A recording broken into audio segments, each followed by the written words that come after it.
Muy buenos días, ¿cómo estás? Katy Fernández te saluda. Espero que tengas una muy feliz semana, llena de la paz de Dios. Como siempre te invito a que traigas tu Biblia y también a orar. Amado Padre Celestial, gracias por tu amor y por tu precioso mensaje de salvación. Esperamos en ti en todo momento. Danos de tus fuerzas para jamás soltarnos de tu mano. Toma todo nuestro corazón que está abierto de par en par. Llénalo del Espíritu Santo para que con tus fuerzas podamos obedecerte. Porque hoy entendemos que un principio de la verdadera adoración es que a ti, mi Dios Creador, se te adora con la obediencia. Ayúdanos a recordar que la desobediencia es adoración a Satanás. Ayúdanos a mantenernos firmes en ti siempre. Y ahora, que al abrir tu palabra podamos escucharte. Háblanos, lo suplicamos en el nombre de Jesús y lo agradecemos. Te amamos, Padre. Amén. Hoy empezamos un nuevo folleto de escuela sabática. Del tercer trimestre es este folleto y el título es Servir a los necesitados. La lección para esta semana lleva por título Creó Dios. El versículo para memorizar está en Proverbios 14:31 y dice: el que oprime al pobre afrenta a su hacedor, mas el que tiene misericordia del pobre lo honra. ¿Alguna vez te esforzaste para crear algo, quizás una obra de arte o artesanía o una comida, solo para que la persona a quien se lo entregaste lo rompiese o lo rechazara? Si es así, quizás hayas tenido una pequeña vislumbre de lo que Dios experimentó cuando creó este mundo y a los seres humanos, solo para ver que lo que creó fue destruido por el pecado. La Biblia dice que el mundo fue creado con mucho cuidado y que era bueno en gran manera. Los relatos de la creación en Génesis, capítulo 1 y capítulo 2, evidencian lo que Dios opinaba de su creación. Este es el contexto en el que debemos leer la historia de la caída en Génesis 3 y el desconsuelo de Dios al confrontar a las personas que había creado. Sorprendentemente, nuestro mundo sigue siendo algo que Dios ama, pese a los milenios de pecado, violencia, injusticia y rebelión absoluta. Lo más notable es que cuando Dios puso en marcha su plan para redimir y recrear el mundo, nos dio roles para desempeñar en el cumplimiento de sus planes más amplios.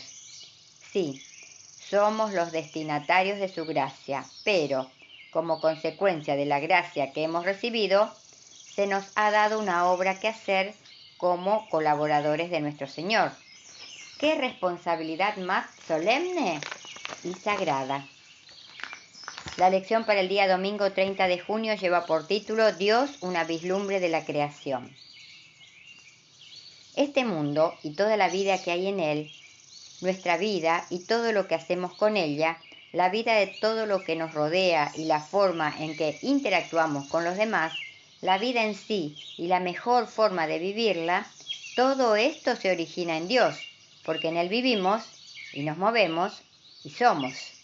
Hechos capítulo 17, versículo 28. Además, aquí es donde comienza la historia de la Biblia. En el principio creó Dios los cielos y la tierra, dice Génesis 1:1.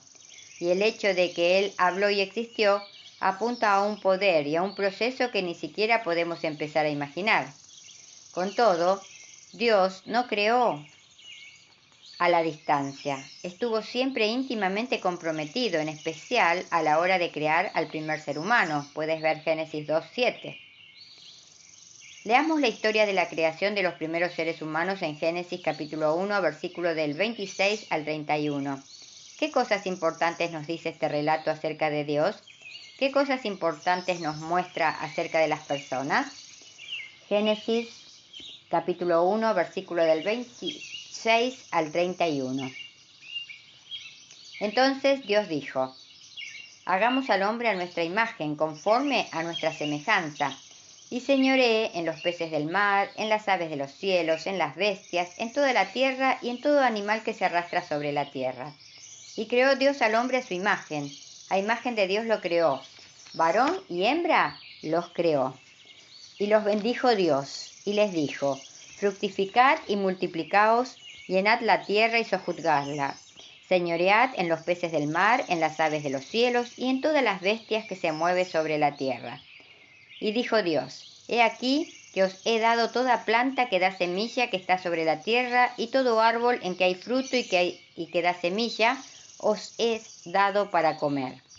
Y a toda bestia de la tierra, y a todas las aves de los cielos, y a todo lo que se arrastra sobre la tierra en que hay vida, toda planta verde le será para comer. Y así fue. Y vio Dios todo lo que había hecho, y aquí que era bueno en gran manera. Y fue la tarde y la mañana, el día sexto. Se ha dicho a menudo que podemos aprender mucho de Dios si pasamos tiempo en la naturaleza observando su creación y viendo destellos del carácter del Creador. Pero también podemos vislumbrar el modo en que Dios creó al mundo al analizar nuestra concepción de Dios mismo. Por ejemplo, si Él es un Dios de orden, debemos esperar encontrar orden en su creación. O si creemos que Él es un Dios creativo, no debemos sorprendernos al encontrar ejemplos increíbles de esta creatividad en el mundo que Él creó. Asimismo, creemos que Él es un Dios de relaciones, y por eso las relaciones resultan ser un elemento primordial en la forma en que Dios construyó y constituyó el mundo. En la creación, cada elemento del mundo se vincula con el resto. Creó los animales en armonía relacional. Creó al ser humano para que se relacione consigo mismo, con los demás y con el resto de la creación. Si bien nuestra comprensión de Dios en muchos sentidos es limitada, lo que podemos ver de su carácter tendría que impulsarnos a reconsiderar cómo debería ser el mundo. ¿Cuán útil te resulta entender el mundo como un reflejo del carácter de Dios, incluso cuando los estragos del pecado son tan obvios a primera vista? Ahora pasamos a la meditación de hoy, que lleva por título La victoria de Cristo. Gracias sean dadas a Dios que nos da la victoria por medio de nuestro Señor Jesucristo. Primera de Corintios, capítulo 15, versículo 57. Pastor, decía la carta, no sé durante cuánto tiempo más conseguiré vencer en la lucha que enfrento desde hace varios años. No logro encontrar una señorita que me guste porque me siento atraído por los jóvenes. ¿Qué hago? Evidentemente, por el tenor de la carta, este joven nunca había cedido a la tentación. Pero lo que lo inquietaba, al punto de causarle temor, era la pregunta: ¿por cuánto tiempo más conseguiré vencer en la lucha? Saben, vivimos en tiempos peligrosos, en los cuales se intenta justificar el pecado a voz viva en todas sus formas. Sin embargo, el versículo de hoy muestra la salida para cualquier problema de tendencias que el ser humano carga desde que nace. Uno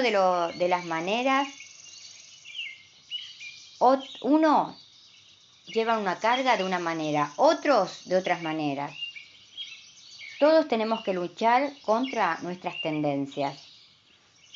Y muchas veces no sabemos cómo salir de las tendencias que tenemos, en todas sus formas.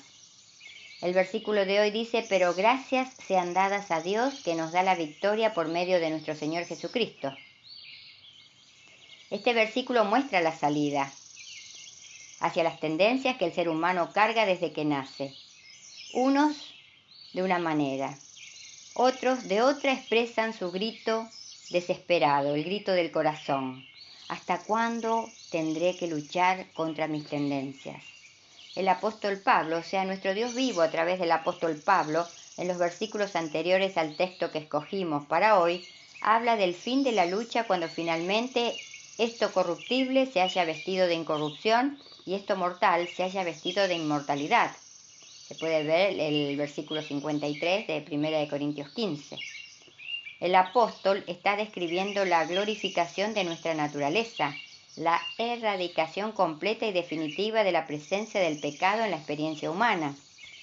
Pero mientras ese día no llega, por experiencia propia sabemos que se presenta una promesa de parte de nuestro Dios Creador. Es este versículo. Aprópiate de él, tómalo como tuyo, acepta la gracia que Dios te da. Y a través de esa gracia vas a ver la victoria frente a cualquier tentación que la vida o el enemigo Satanás te presente. Por medio de Jesucristo tienes tu victoria garantizada. Nadie tiene derecho a ser derrotado por las tendencias, porque Jesucristo preparó un medio para alcanzar la victoria. Jesucristo venció al pecado y a Satanás, enfrentó las tentaciones aferrándose al poder del Padre y nos mostró el camino de la victoria. Su victoria es nuestra victoria hoy. Su victoria cubre la multitud de nuestros pecados pasados y en el presente desea vivir sus grandes obras de victoria por la presencia de su Espíritu Santo en nuestra vida, en nuestro corazón. Ábrele de par en par tu corazón. Gracias a nuestro Dios Creador, a nuestro Dios vivo, a nuestro Dios Todopoderoso, porque aunque no haya llegado todavía el día de la glorificación, la victoria de Jesucristo no es apenas una promesa, sino una realidad en la vida de quienes procuran mantener diariamente una experiencia de amor con su Dios Creador. Que en este nuevo día que tú y yo tenemos por delante, que sabemos tendremos tentaciones como en todos los demás días, pensemos y reclamemos la preciosa promesa de victoria y aferrémonos con fuerza al poderoso brazo de nuestro Dios Creador y así marchemos seguros hacia la vida eterna. Y recordemos, si nuestras palabras no ayudan, no confortan, no hacen bien o no alegran, que nuestro Dios Todopoderoso nos libre de pronunciarlas. Que tengas un muy bendecido día lleno de la paz de Dios. Te invito para que mañana volvamos a encontrarnos, si Dios quiere. Y gracias, muchas gracias, porque estás ahí, acompañándome.